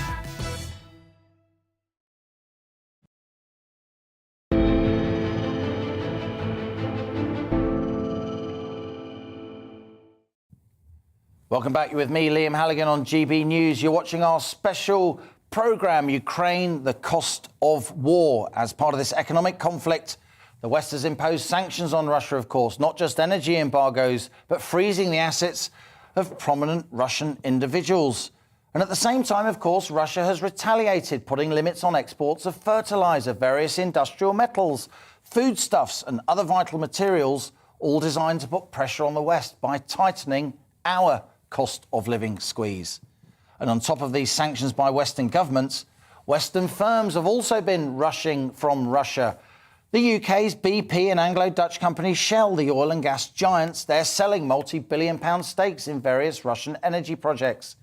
With almost 150 million consumers post-Soviet, Russia has attracted an awful lot of investment from the Western world, and the likes of Ford, Boeing, Daimler, Warner Brothers, Disney, Sony, Apple and Dell have all broken ranks and left Russia. There are other companies too. There's also a shipping ban, if we can have the graphic on that. The likes of Maersk, Ocean Network Express, MSC of Singapore, Hapag-Lloyd of Germany. They have basically said they are going to ban freight in and out of Russia. That means consumer goods going into Russia from Europe and America. They can't happen. Fertiliser, grain, foodstuffs, as well as other commodities like timber, they can't leave Russia. This is going to affect millions of people around the world and hundreds of thousands of companies. And when you have shipping freight isn't going in and out of Russia, that kind of silts up the economic bloodstream of the world. These shipping giants move literally millions of containers each year. And by refusing to touch goods in and out of Russia, they are seriously impacting the global economy, which will impact all of us. For my money, this shipping ban is one of the aspects of this conflict that hasn't been widely reported, and it's hugely important. Let's talk to Dr. Stephen Hall. He's Russia and international relations expert at the University of Bath. Dr. Hall, you're welcome to our special show, Ukraine, the Cost of War. Thank you for joining us. What's your take on these sanctions? Are you surprised, like myself, like Malcolm Grinston of Imperial College, at the extent of the Western response? Well, thank you, Liam, for inviting me on. Yes, I think I am surprised, certainly, at the extent of Western sanctions. I think, like the regime, the government in Russia, I'm as well, were quite surprised. Watching the Security Council video of Dmitry Medvedev, who said, when I was president in 2008, with the Russo-Georgian War, the West didn't really do anything, and in a few months' time, the relationship was okay, and they probably won't do anything again with what we're planning possibly in the Ukraine conflict. So, or rather, the independence of the DPR and LPR. So, yes, I am very surprised as to the extent of the Western sanctions and where they've actually gone and what they've targeted. How long do you think the Western world, not to put too fine a point on it, Stephen Hall, can withstand the impact on our cost of living of these sanctions? There's a huge wellspring, if you like, of opinion supporting Ukraine, but as living standards fall, and particularly vulnerable households here in the West suffer, do you think that resolve could be broken? Well, I think that certainly the resolve can be broken with the sanctions, counter-sanctions, and the sanctions that we've put on Russia could obviously increase the cost of living, and it will increase the cost of living. Western elites are saying that this is going to be a cost. That's indeed true. What we're also going to be talking about, seeing, is that people, Western media, the Western people tend to have a very short attention span, if you will, in terms of the Ukrainian conflict. Ukrainian conflict will become increasingly irrelevant to more and more people. And so the Western governments will start forgetting about Ukraine, and we will see backtracking on the sanctions. That's almost certain. Ben Harris, editor of BNE IntelliNews. You run a group of correspondents across the entire post-communist world, not least in Russia and Ukraine, across the Caucasus. How long do you think this conflict could last, Ben? And how serious do you think the impact on Western living standards could be of these Russian sanctions? I'm afraid it's going to last longer than we want, in so much as Putin's been going step by step. There were 2 rounds of diplomacy in February and January. And then the war started at the end of February, which was the 3rd round, and Putin called for talks between them and Kiev and Moscow. And as far as my reading is, those talks just failed, including the meeting yesterday in Istanbul between Lavrov, the foreign minister, and the Ukrainian foreign minister. And then that means I think we're now going into a fourth stage, and we'll see the military fighting in Ukraine escalate dramatically. Already in the last few days, we've had reports from Mariupol and Odessa and along the southern strip where they started shelling the cities. They started to flatten the suburbs. And our correspondent was reporting in Kiev the Chechen fighters on the outskirts of the city.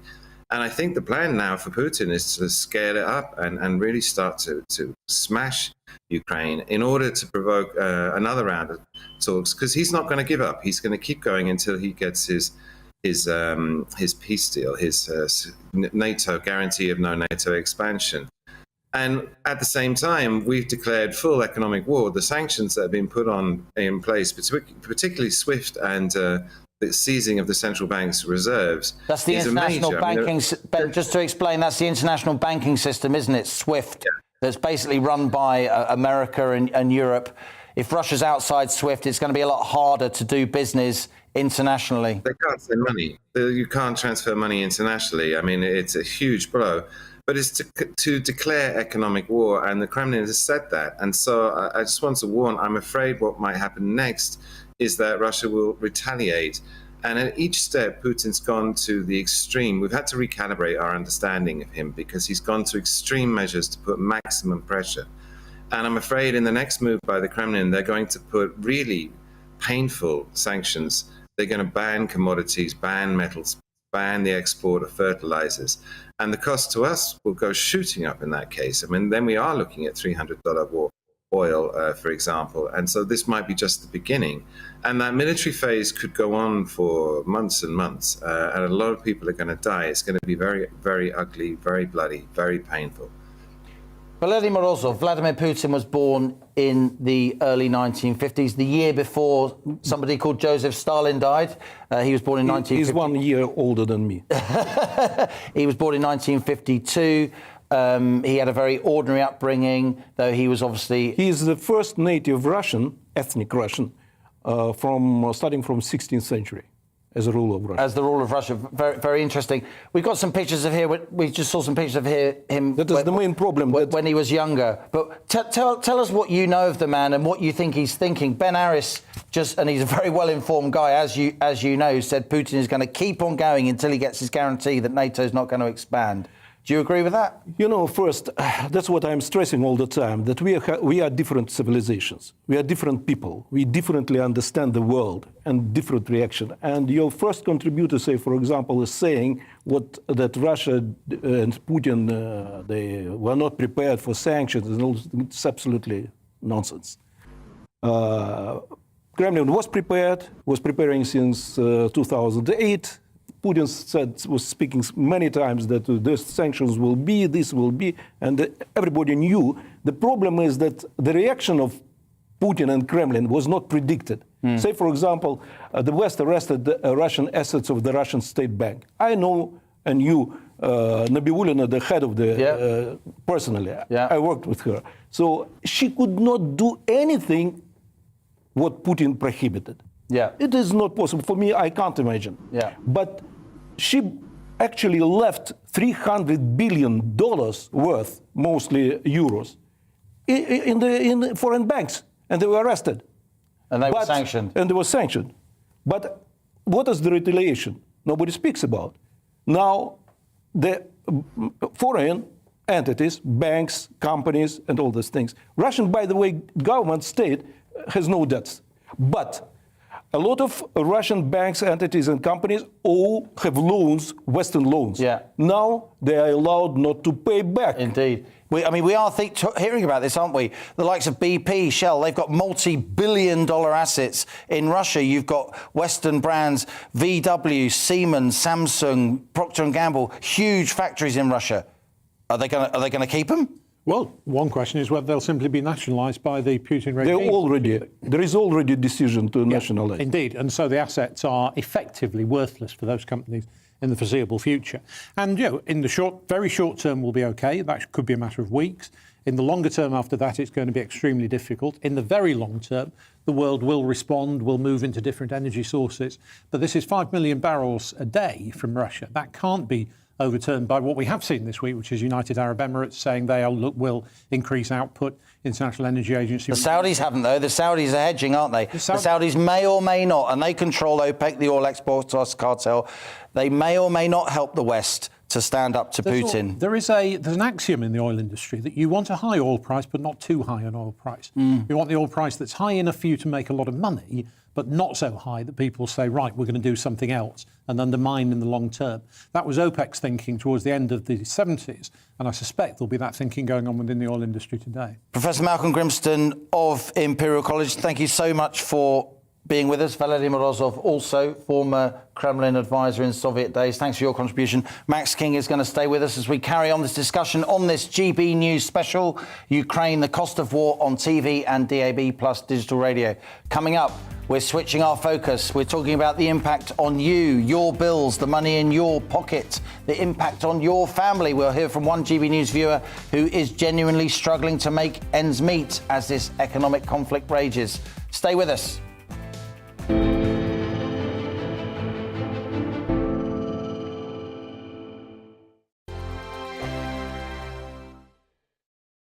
GB News is the UK's home of discussion and debate from all perspectives. To stay up to date on the latest stories, make sure that you subscribe to the GB News channel right here on YouTube. You can watch us live 24/7 across the whole world. You can also check out exclusive content and catch up on previous episodes of your favourite shows.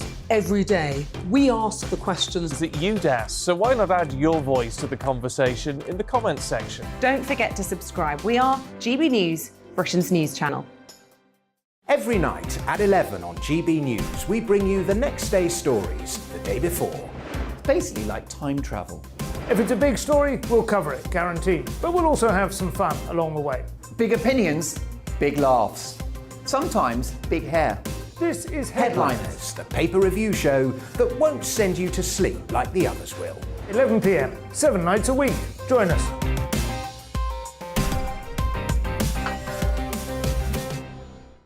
Hello there, I'm Eamon Holmes. And I'm Isabel Webster.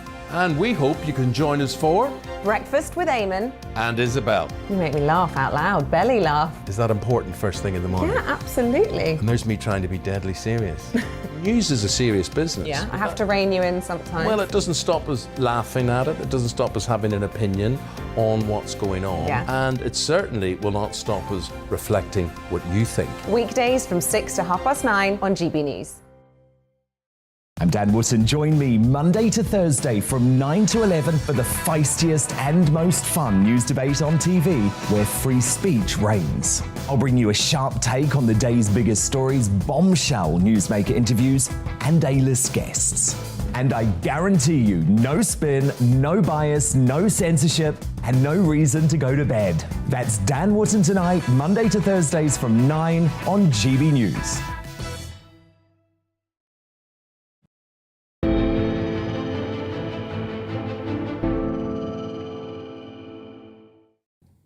And welcome back to our special show, Ukraine, the cost of war. Senior defence and security experts have told GB News that Ukraine could eventually prevail in its efforts to resist Russia's invasion if Ukrainian forces get enough Western-supplied missile systems. Our security editor, Mark White's been examining the various anti-tank and anti-air systems already being sent across the Ukrainian border. Western-supplied missiles have, it's clear, become a real thorn in the side for Russia's military. Easy-to-use lethal technology that's given Ukraine's otherwise heavily outgunned forces a real sting in their tail and helped slow Russian advances. Defence intelligence sources say more than 20,000 anti-tank and anti-air missiles have now been supplied to Ukraine. This includes 3,615 UK missiles so far, with more on the way. In fact, the UK was the first Western country to supply and train Ukrainian forces in the use of the NLAW anti-tank shoulder launch system, handing over 2,000 missiles long before Russia invaded. They are highly effective line-of-sight weapons. Some of these people literally are straight out of the office. I mean, they've got no military training. And so actually having a weapon that is easy to use is brilliant. But for many of these people, that firing that weapon will be the first military act of their life. The UK will also supply some Javelin anti-tank missiles, along with the thousands supplied by the US and some other nations. The high explosive warhead has a much further effective range than the NLAW. The US has supplied more than 2,000 Stinger anti-aircraft missiles, with Germany sending a further 500 Stingers. But Ukraine says it's desperate for more. That's prompted the UK to announce it's now examining how to send some of its stock of Starstreak anti-air missiles to Ukraine. That system, which can be mounted on vehicles or even handheld, can propel a missile at 4 times the speed of sound and reach an altitude of 4 miles. The difference between the Stinger and the Starstreak is the Stinger chases the tail of an aeroplane. It homes in on the infrared signature primarily from the engine exhaust. With Starstreak, you can meet the threat head on. The Ukrainians have claimed their forces have been able to destroy more than 300 tanks, thanks mainly to Western-supplied missiles. And they also claim to have shot down around 50 Russian jets. We have no way of independently verifying those claims. There will be no compromise on the part of the Russians. They will be beaten by the Ukrainians, which is why the missiles are so important, because those are the tools that they need to actually to do the business. I don't think Russia quite understands the trouble it's in. Well, 14 countries have supplied missiles to Ukraine, and despite Russia's objections, they're continuing to smuggle many more over the Ukrainian border. GBNews Security Editor Mark White there on the supply of weapons. Now, we've been discussing the geopolitics, we've been looking at pipeline maps, we've been talking about oil embargoes, shipping bans, but what does it all mean for you at home, GB News viewers and listeners? Well, Caroline Rogers, she is a GB News viewer. She tells us that she is really struggling. A single mum from Kent. She consumes electricity via a prepayment meter, and she put £30 on her meter over the last week or so and says she's having to make tough choices.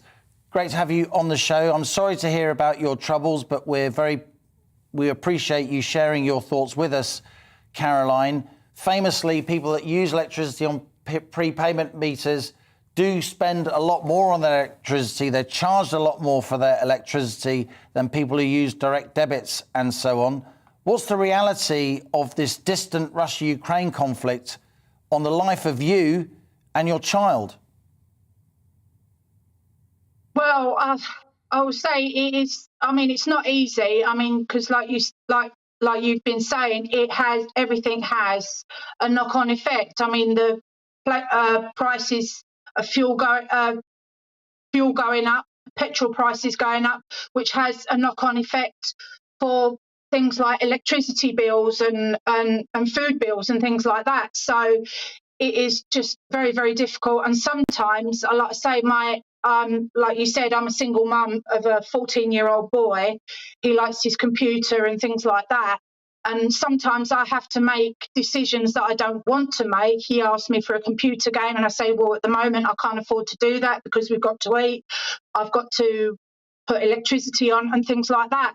So it's like I say, I feel so sorry for the people in the Ukraine. They are suffering so badly. But what is happening there, obviously, is not making a knock-on effect, and it's affecting everybody all over the world, not just people like me. It's just affecting everybody all across the world. You have been using food banks, Caroline, though, of course, you do your own shopping as well. Are you seeing food prices go up in the supermarket when you fill up your basket? Are you sensing this cost of living squeeze tightening on you? Yes, it is. I mean, to be honest with you, if it wasn't for my local food bank, the Street Angels, they are magnificent people. I mean, if it wasn't for them, I don't know where I'd be, to be honest. And is this widespread, Caroline? Are your friends feeling the same thing? Do you feel that there's a cost of living squeeze happening across your whole community? Because from my observation, it's not just people in your position, Caroline, if I may say so, who are using prepayment meters and so on. People a little bit above you on the income scale who might have thought of themselves as comfortable. They're also saying to me that they're starting to struggle. Well, yes, I remember reading an article a little while ago of this lady. I can't remember where she was now, but I mean, she was doing over 50 hours a week, but she was still having to rely on food banks because of the price of fuel and groceries are going up. So even though she works 50 hours a week, she's still having to rely on food banks. So, like you say, everybody is feeling the pinch, no matter where they are.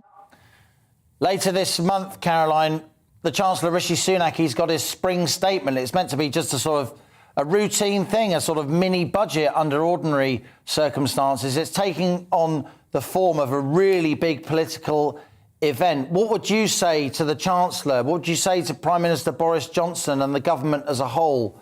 To what extent do you think ordinary people need help now in order to provide themselves and their families with the necessities?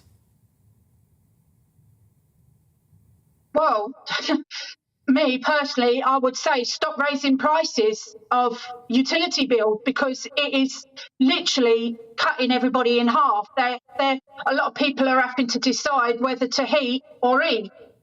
They can't do both. So I would say cut the prices of utility bills because I think it's absolutely disgusting that people have to choose whether to heat their homes or to eat and feed their families.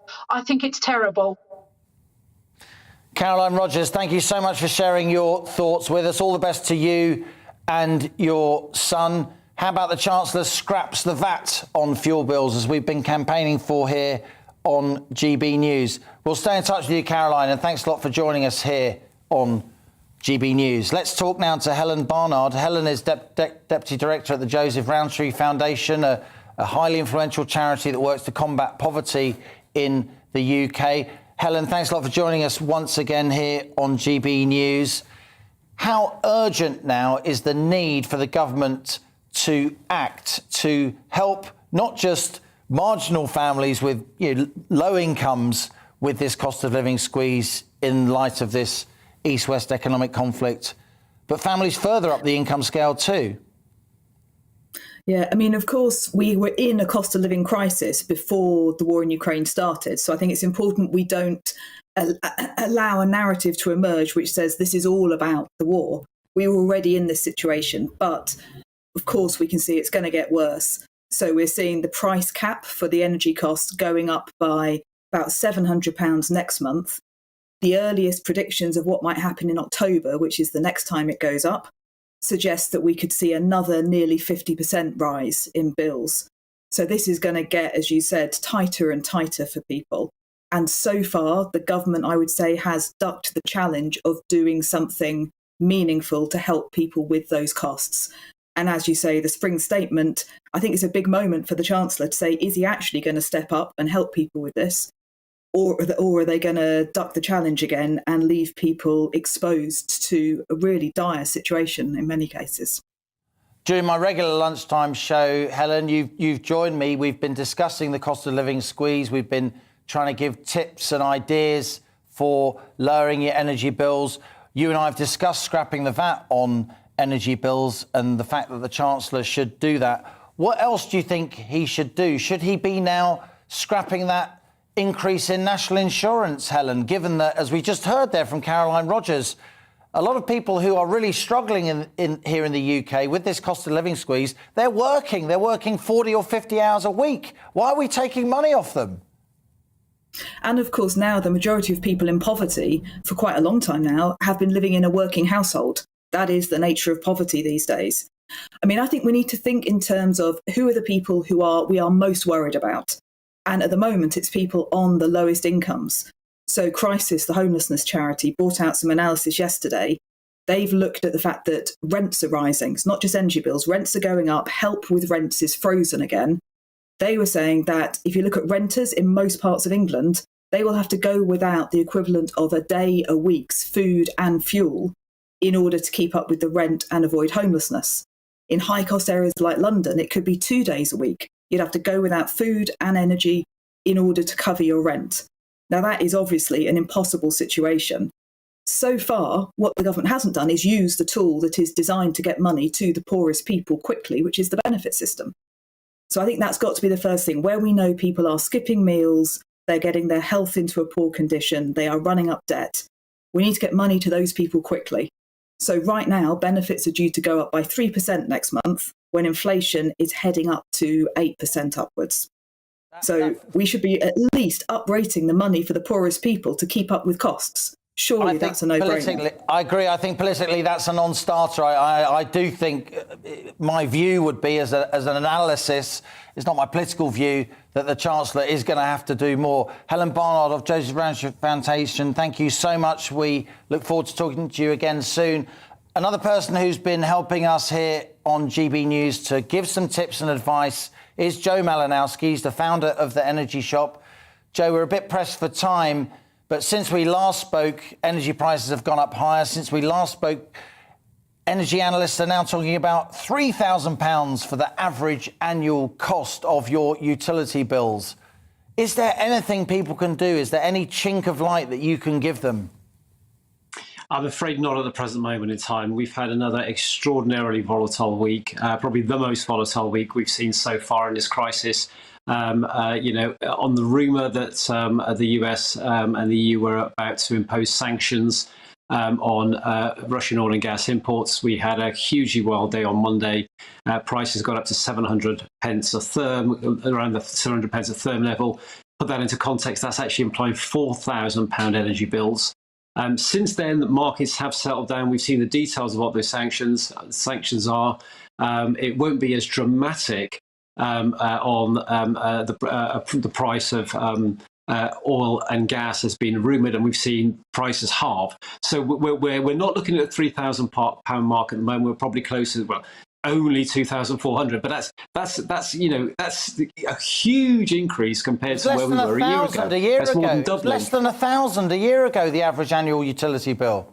Exactly. Unbelievable. And that's a situation where we're looking at sanctions from the West onto Russia. You've talked about the reciprocal effect of Russia now starting to put its own economic measures in place, its own sanctions on things like fuel, food products. They haven't talked about energy yet. The consensus feeling is it won't affect energy because they rely on those cash flows to fund the war machines. But if Russia started to put sanctions and started cutting back on exports of gas into Europe, I mean, all hell would break loose, and the sky's the limit onto where those energy bills could go. So I'm sorry, more bad news this week. Max, you came here to talk to me about financial markets and geopolitics, as we often discuss, both on my regular show and away from television. What are your thoughts listening to this discussion? We just heard from Caroline Rogers there. We're hearing from Joe Malinowski, who specialises in helping people on marginal incomes with their fuel bills. Where does this end? Well, I think the government is paying the price for 10, 20, 50 years of encouraging people to believe that they can wave a magic wand and make their problems go away. And they are the prisoner of decisions made many years ago, the extraordinary extravagance of the pandemic, the wrong energy decisions. And now the government has no money, and it can't alter international energy prices. And the most tempting thing you can do is to do what the French government have done, which is make things worse by bankrupting the energy industry. So there is no government help there. There is not much. The government is completely boxed in. So I think that, as Caroline Rogers sort of implied between the words, that actually people have to sort this problem out for themselves. There is no rescue coming over the horizon, and you just have to battle through it. And you, like me, were a child of the 70s, if I may say so. It's increasingly reminding me this time of the 70s. We had the oil price shock of 1973. We had the oil price shock of 1979. Does it feel like that to you? Better clothes and better music. But no, I think the difference in the 70s was, in the 70s, people believed inflation was endemic and would never go away. And I don't think people believe that now. There was an inflation shock in the short term. I think the comparisons of the 70s are exaggerated, and it is far too soon to think that we've got endemic inflation. Max King, columnist of Money Week, financial analyst, thanks for joining us on this GB News special. Lots of you getting in touch. Tony says the blowback from sanctions will lead to European governments collapsing. Putin knows this. Mark emailed us to say, yes, the Russian invasion has now caused massive cost increases, especially in oil and gas, but we must not allow the government to blame all our cost of living issues on the war, as locking us all down due to COVID cost around £500 billion and tons of money printing. Thanks for your emails. You've been watching a GB News On The Money special, Ukraine, the cost of war. Hi, I'm Mark with your latest forecast. It's looking like a rather changeable weekend of weather across the UK with showers or longer spells of rain. There will be some sunshine in between, but it will often be rather windy, particularly on Saturday. So we look at the pressure pattern then for Friday. You can see some fairly tightly packed isobars, so it's been quite a windy day today too. And this cold front has brought some heavier, persistent rain across many areas through the day. It's continued to track its way northwards, so quite a wet picture through the evening across much of Scotland, eastern parts of England, with all that rain continuing to track its way northwards. Behind it, still a lot of cloud around, showery outbreaks of rain. Some of that could be on the heavy side, but those winds gradually easing as we head through the night. So we could see one or two fog patches across parts of Northern Ireland. Under all that cloud cover, though, it won't be a cold night anywhere. Temperatures not dropping below 4 to 8 degrees Celsius. So we get off to a rather cloudy start on Saturday morning with some further showery outbreaks of rain in places. Again, some of that rain could be heavy, but there will be some drier spells in between with a bit of limited brightness. And it is an improving story across Northern Ireland, much of England and Wales into the afternoon, with fewer showers and more in the way of sunshine developing, at least for a time. And winds will be lighter as well, so it's feeling quite mild across parts of the south with 12 or 13 degrees as your high, a bit cooler across Scotland. But all eyes out to the west though, as we see wet and very windy weather spreading in across southwestern England through the afternoon. We can see gusts up to 60 miles per hour here, and all that rain spreading its way northwards through Saturday evening and overnight, so turning wet across many parts of the UK. Always the strongest winds though across western parts, particularly across coastal areas. So again, we could see gusts 60 miles an hour or so for Northern Ireland and parts of the southwest. Temperatures again holding up underneath all that cloud. Quick look ahead then to Sunday and the start of next week. It looks like a rather changeable day to come on Sunday with further showers or longer spells of rain, some sunshine in between, but those winds staying strong. But it will gradually settle down as we head into the early part of next week, as we see more in the way of drier, brighter spells, more in the way of sunshine as well. And in that sunshine and those lighter winds, temperatures really start to respond, so we could see highs of 13 or 14 degrees there in the southeast by Tuesday. We've got a big Saturday for you on GB News. From 6 a.m, it's breakfast with Stephen and Anne. At 10, join Esther and Philip for the Saturday selection. Alistair, Darren and Nana take you through the day. And don't miss Neil Oliver Live at 7 p.m. At 9, it's Mark Dolan Tonight, followed by Headliners.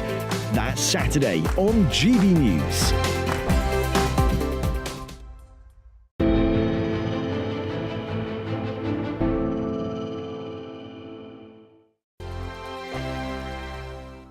GB News is the UK's home of discussion and debate from all perspectives. To stay up to date on the latest stories, make sure that you subscribe to the GB News channel right here on YouTube. You can watch us live 24/7 across the whole world. You can also check out exclusive content and catch up on previous episodes of your favourite shows.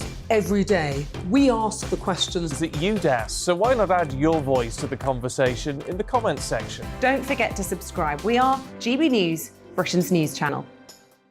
Every night at 11 on GB News, we bring you the next day's stories the day before. It's basically like time travel. If it's a big story, we'll cover it, guaranteed. But we'll also have some fun along the way. Big opinions, big laughs. Sometimes big hair. This is Headliners, the paper review show that won't send you to sleep like the others will. 11 p.m, 7 nights a week. Join us.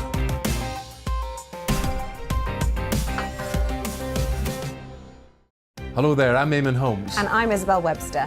And we hope you can join us for Breakfast with Eamon and Isabel. You make me laugh out loud, belly laugh. Is that important first thing in the morning? Yeah, absolutely. And there's me trying to be deadly serious.